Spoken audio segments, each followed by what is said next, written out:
निखिल कलगुटकी यांच्या खुनातील संशयित आरोपी चैतन्य कलगुटकी यांच्या घरावर दगडफेक। मिरजेत निखिल कलगुटकी यांच्या खुनातील संशयित आरोपी चैतन्य कलगुटकी यांच्या घरावर दगडफेक करण्यात आली आहे। याबाबत चैतन्य कलगुटकी यांची पत्नी अक्षता कलगुटकी हिने मिरज शहर पोलिसात अनिता विलास कलगुटकी, योगिता विश्वास कलगुटकी, प्रियांका सागर यमगर, निशा निलेश पाथरवट, शोभा यमगर यांच्या विरोधात तक्रार दिली आहे। याबाबत निखिल कलगुटकी यांच्या खून प्रकरणातूनच घरावर दगडफेक केली असल्याचा आरोप चैतन्य कलगुटकी यांची पत्नी अक्षता कलगुटकी हिने केला आहे। त्यामुळे त्यांच्या घरापासून आमच्या कुटुंबाला धोका असून आम्हाला पोलीस संरक्षण मिळावे अशी मागणी त्यांनी केली आहे। सदरची दगडफेकीची घटना सीसीटीव्हीत कैद झाली आहे।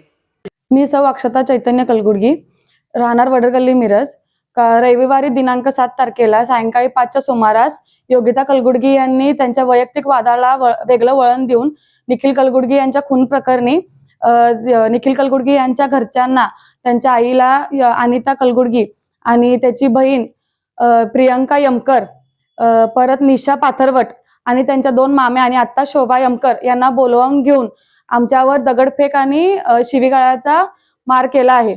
आणि त्या प्रकरणी आम्हाला आमच्या घरात आम्ही सगळेजण झोपलेलो होतो आणि त्यांनी अचानकच येऊन आमचा हल्ला केल्यामुळे आम्हाला काही कळेना असं झालं आणि आमच्या घरात 2 लहान मुले होती। मग आम्ही पोलीस स्टेशनला फोन केला।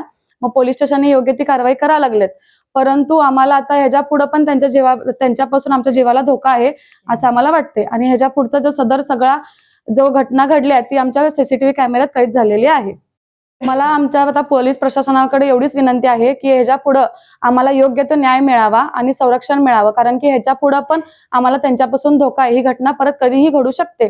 आम्हाला आमच्या पोलीस प्रशासनाकडून योग्य ती कारवाई मिळतच आहे आणि न्याय पण मिळतच आहे। आम्हाला फक्त आमच्या पोलीस प्रशासनाकडून संरक्षण हवं आहे आणि योग्य ती कारवाई करावी सीसीटीव्ही फुटेज पाहून।